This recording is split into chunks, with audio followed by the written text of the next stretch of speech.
Okay, we are on a roof in Ascot Vale.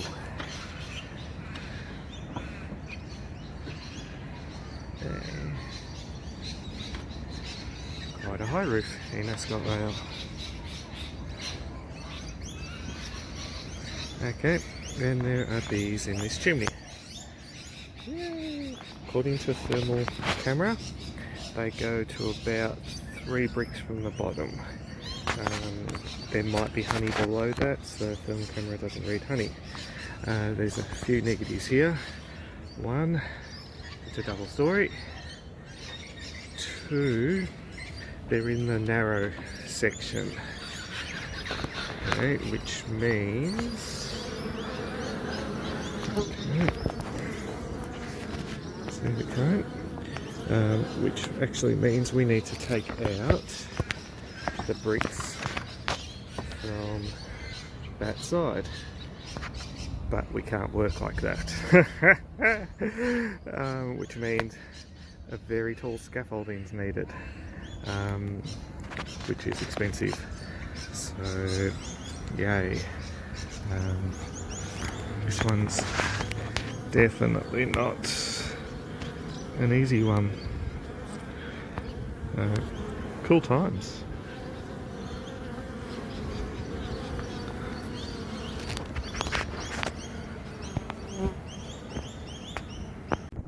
Here we are, 2 stories up. Looking at a chimney in Ascot Vale. It's a Wednesday, late May. Normally I don't do relocations this late in the season if I can avoid it. However, this one's been in the works for 3 months, waiting to get the scaffolding,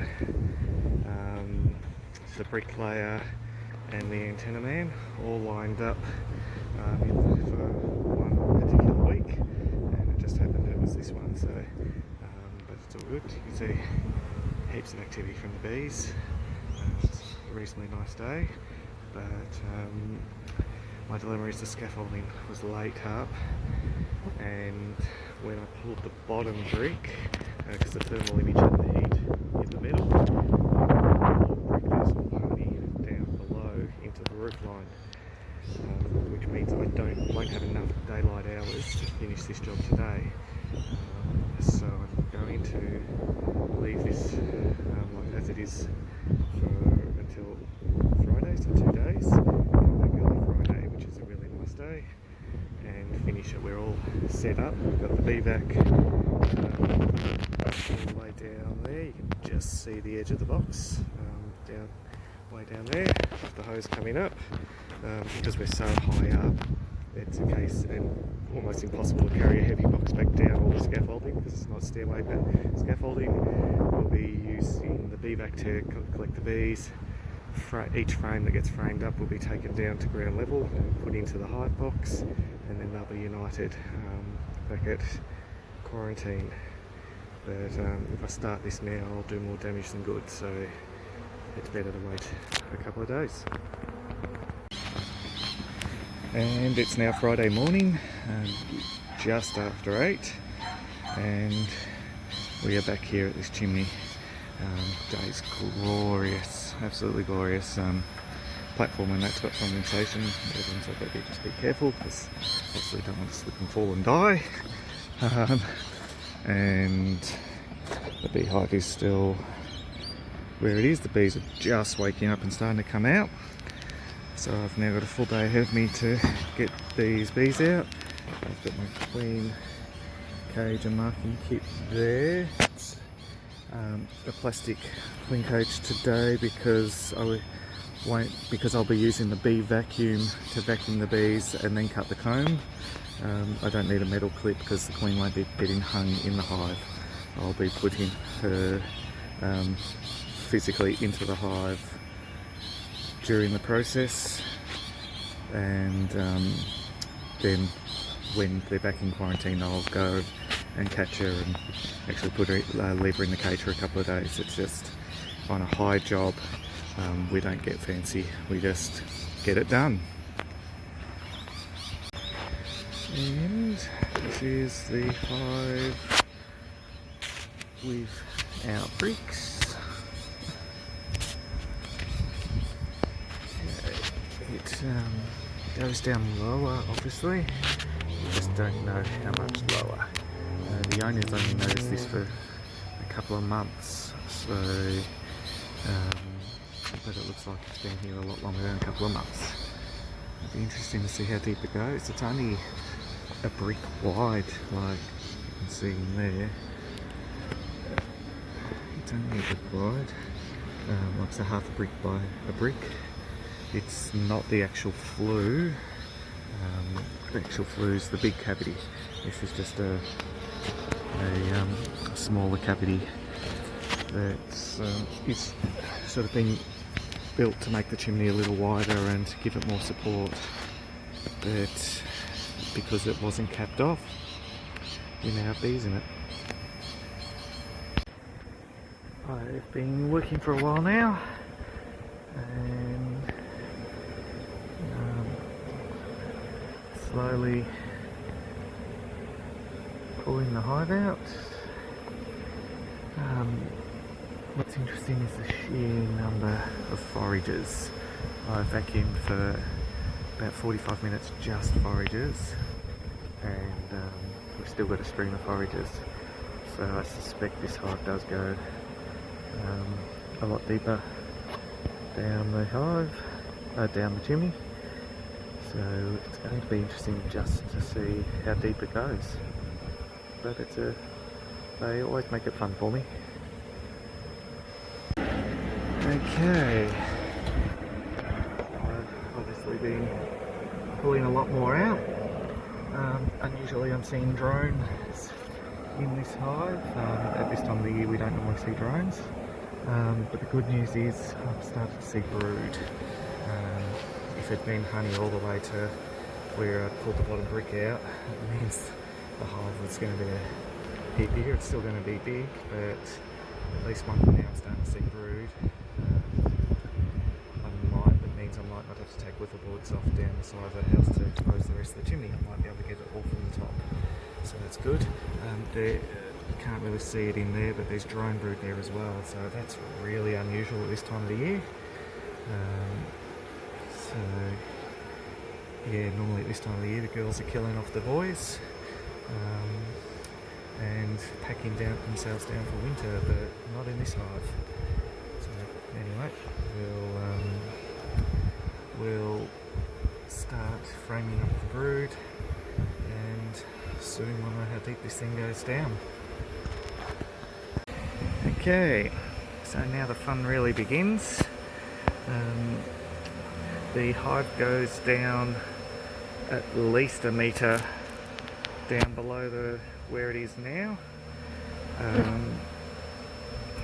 and there's no judging how much further. I was hopeful that it didn't go down that much further once I saw brood, but unfortunately it does. It's a really big hive. This hive's clearly been here longer than this season. So now I get to cut some boards on the side of the house and pull some more bricks out lower down. Fun times. Okay, so we've had to cut boards off this to get down below the roof line, pulled the bottom brick out, and let's see how high it goes. Ooh, literally right to there. Golly, what a big hive. Yeah, so fun. And here we have the bottom half. Goes all the way up into the roof line. So there's about 70 centimetres to a metre that I will have to take from the bottom, and some that I'll have to take from the top. But hey, it's been here a while. This white stuff is obviously this year's comb. It's the newer stuff. The longer they were here, the bigger it would have got. just to give another perspective, it started all the way up there, ran on down, so then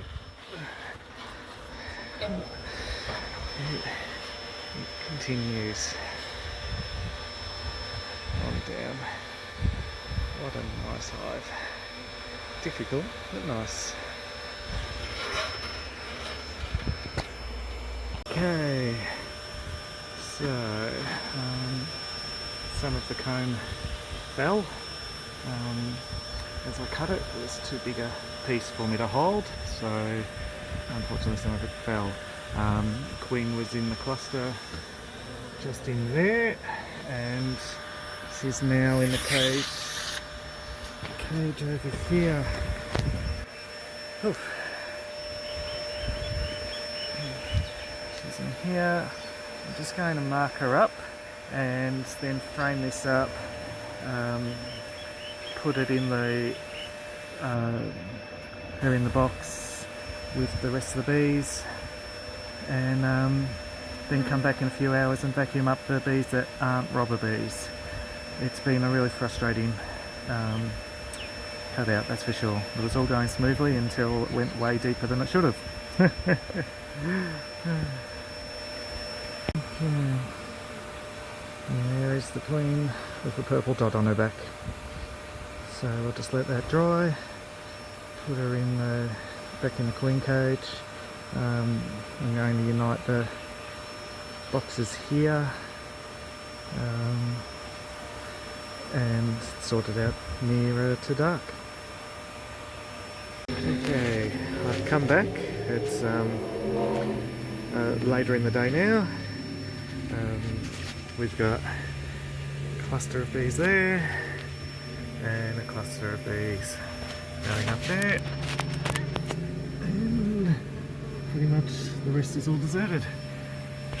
Robber bees have left the building, so I'll clean up the comb that fell, which is this, and then we'll be pretty much done. Just pack up after that, get there in the end. And this is the empty chimney. So, oh, I lost the phone. Got whoa. Bees. Some spelt honey there. Bricky's here tomorrow to clean, to relay bricks. Okay. Pile of bricks here for up top. Okay. And then this is all this one. Okie dokies. And here's the other half. Obviously cleaned out, still some running honey. In the hole. And good. Big hive. A pile of bricks over there. Yeah, really big hive. Now we get to take them to quarantine. Okay. Oh, don't fall. And here we see the bees in the box, all running around. They'll be happy once we get them to quarantine and they're no longer trapped inside the box.